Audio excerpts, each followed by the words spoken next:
You've probably seen pictures of it, even if you don't know the name. It's called kintsugi. It's this beautiful Japanese art of repairing broken pottery. But here's the amazing part. Instead of trying to hide the cracks, the artists highlight them with lacquer mixed with pure gold.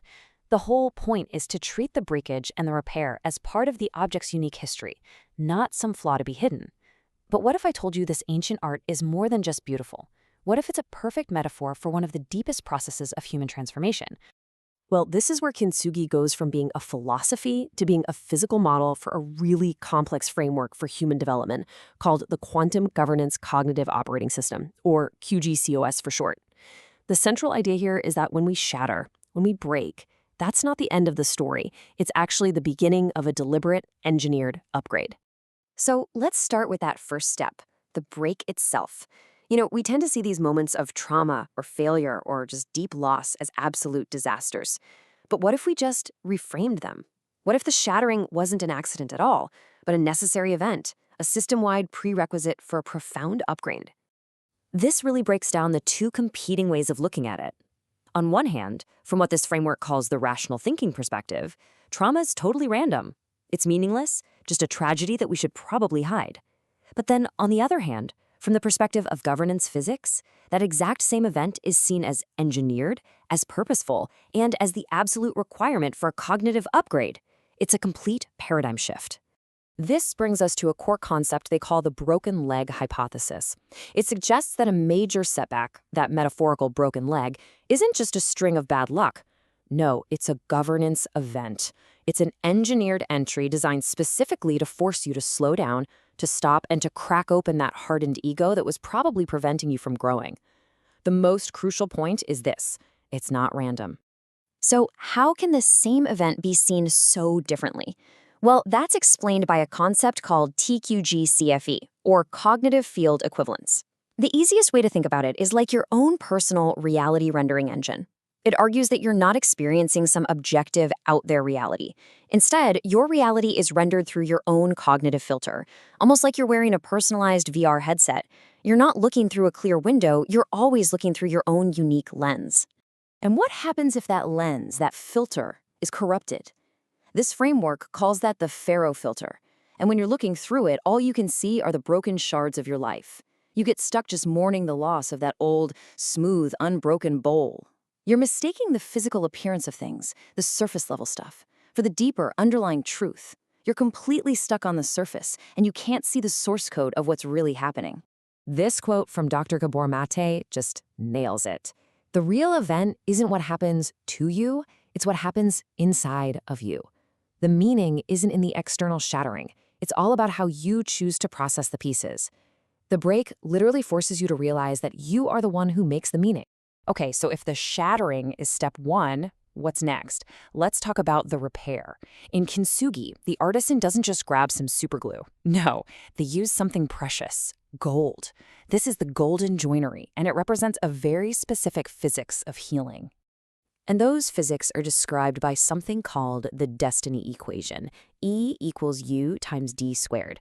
Now, this formula isn't just a metaphor. It's presented as the actual operational code for how we generate lasting value, or what's called essence, from the raw material of our lives. So here's how it works, using our kintsugi metaphor. U stands for utility. That's the raw physical stuff of the event. Those are the broken shards of your life. D squared is protocol fidelity. This is the disciplined, meticulous process of applying the gold. And E, that's essence. That's the result. It's the final, beautiful golden joinery. It's the wisdom you've created. Dr. Joe Dispenza captures this perfectly. It's not about ignoring the pain or pretending it never happened. The transformation, the becoming, happens precisely through the process of overcoming. You have to actively work with those broken pieces to create a new, stronger self. So how do you actually extract the gold? Well, first, you have to sit with the pieces and all their emotional charge. You can't bypass this part. Second, you apply what's known as LSR, or the pressing. It's a kind of cognitive pressure, a disciplined self-correction. And through that pressure, you extract the pure, unemotional truth from that painful memory. The memory stops being a source of pain and becomes pure wisdom. That's the gold. And all of this brings us to the final stage. The repaired bowl isn't just fixed, It's actually considered more beautiful, more valuable, and more resilient than the original ever was. It's a masterpiece. The same is said for the person who goes through this process. You're not just back to normal, you're upgraded. And there's even a physics engine, so to speak, to explain why this masterpiece is superior. It's a way of measuring how our own cognitive development impacts the networks we're all a part of. It mathematically shows why a kintsugi soul is more valuable to the whole system. The personal transformation creates this ripple effect that strengthens the entire network. Let's just look at one key variable from that equation, network friction. So an unbroken person often operates with high cognitive friction. You could call it arrogance or judgment, but someone who has been shattered and then repaired themselves develops this profound empathy. They know what it's like to be broken, and that empathy drastically lowers the systemic friction they bring into their relationships. And this is the crucial point. This transformation isn't just personal.